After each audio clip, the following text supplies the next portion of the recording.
Hello बच्चों, Sangeeta aunty फिर आ गई है आपको कहानी सुनाने इस लद्दाख में।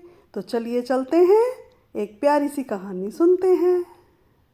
थिंगसे गांव में एक रिंचन रहता था। वो अपनी दादी माँ को बहुत प्यार करता था। वो उसको जंगल में लकड़ियाँ काटने नहीं देता था। वो खुद लकड़ियाँ काटने जाता और वहाँ से लकड़ियाँ काटकर बेचकर अपने जीवन का गुजारा करता। एक दिन वो जंगल में जा रहा था तो उसे एक बहुत बड़ा खड्डा दिखाई दिया। वो झाड़ियों के पीछे छिपा हुआ खड्डा बेहद रहस्यमय दिख रहा था। जैसे ही उसने खड्डे को खोदा तो उसके नीचे से सीढ़ियाँ दिखाई दी। उसको लगा ये सीढ़ियाँ तो बड़ी रहस्यमयी हैं। उसने उन सीढ़ियों से नीचे उतरना चाहा। जैसे ही वो नीचे उतरा तो उसे एक महल दिखाई दिया। उसने महल का दरवाज़ा हल्का सा ढका हुआ था। उसने उस दरवाजे को जरा सा धक्का दिया तो उसमें उसको एक राजकुमारी दिखी।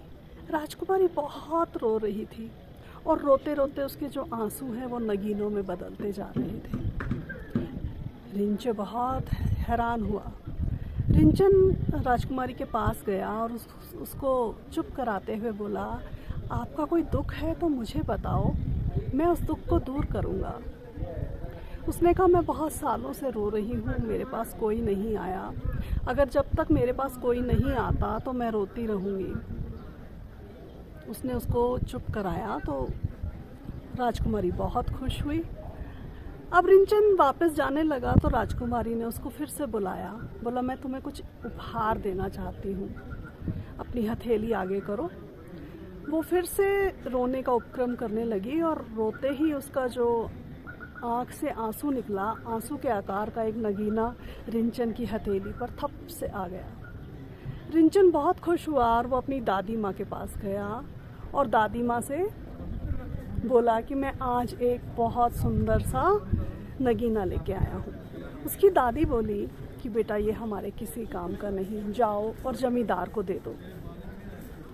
वो जमींदार के पास गया तो जमींदार ने उस नगीने को देखते ही बोला, अरे ये नगीना, इतना कीमती नगीना तुम्हें कैसे मिला रिंचन? उसने उसको सारी बात बता दी। अब जमींदार बहुत लालची था। उसने रिंचन को फिर से भेजा और बोला, जाओ उस राजकुमारी से और भी नगीने लेकर आओ। लेकिन रिंचन को जमींदार से बहुत डर लग रहा था। उसका गुस्सा देखकर वो राजकुमारी के पास फिर से गया। जब राजकुमारी के पास गया तो राजकुमारी को सारी व्यथा बताई। उसने राजकुमारी खूब रोई। रोते रोते बहुत सारे नगीने गिरते गए और उसने एक डिब्बी में बंद किया और रिंचन को देते हुए बोला कि जब भी तुमको कोई तंग करेगा या दुखी करेगा तो तुम पर कोई असर नहीं होगा, लेकिन इस डिब्बी को कभी खोलना मत। डिब्बी को बाद में ही खोलना। वो लेकर जमींदार के पास गया और जमींदार को बोला कि मुझे कोई नगीने नहीं मिले। तो वो रिंचन को मारने लगा। उसने रिंचन को खूब मारा लेकिन उस पर कोई असर नहीं हो रहा था। तो जमींदार को लगा ये तो बहुत रहस्यमयी बच्चा है। तो जमींदार ने उसको बोला, तुम जरूर कोई जादूगर हो, मुझे तो वो नगीने चाहिए। रिंचन चुप रहा और जमींदार उसको मारता रहा लेकिन उस पर कोई असर नहीं हो रहा था। जमींदार मारते मारते थक गया तो वो जब जाने लगा तो रिंचन ने हल्के से उस डिब्बी को खोला और देखा तो उसमें से 7 जिन डिब्बी में से बाहर निकल रहे हैं और जाते हुए जमींदार को उन्होंने जिन ने पकड़ लिया और उसको लेकर ऊपर आकाश की तरफ चले गए। जब से वो जमींदार को आकाश पर लेकर गए और राजकुमारी का रोना बंद हो गया।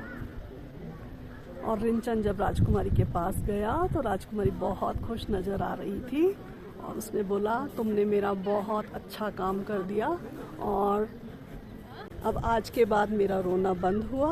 मैं बहुत खुश हूँ और तुम भी बहुत खुश हो। और महल में जितने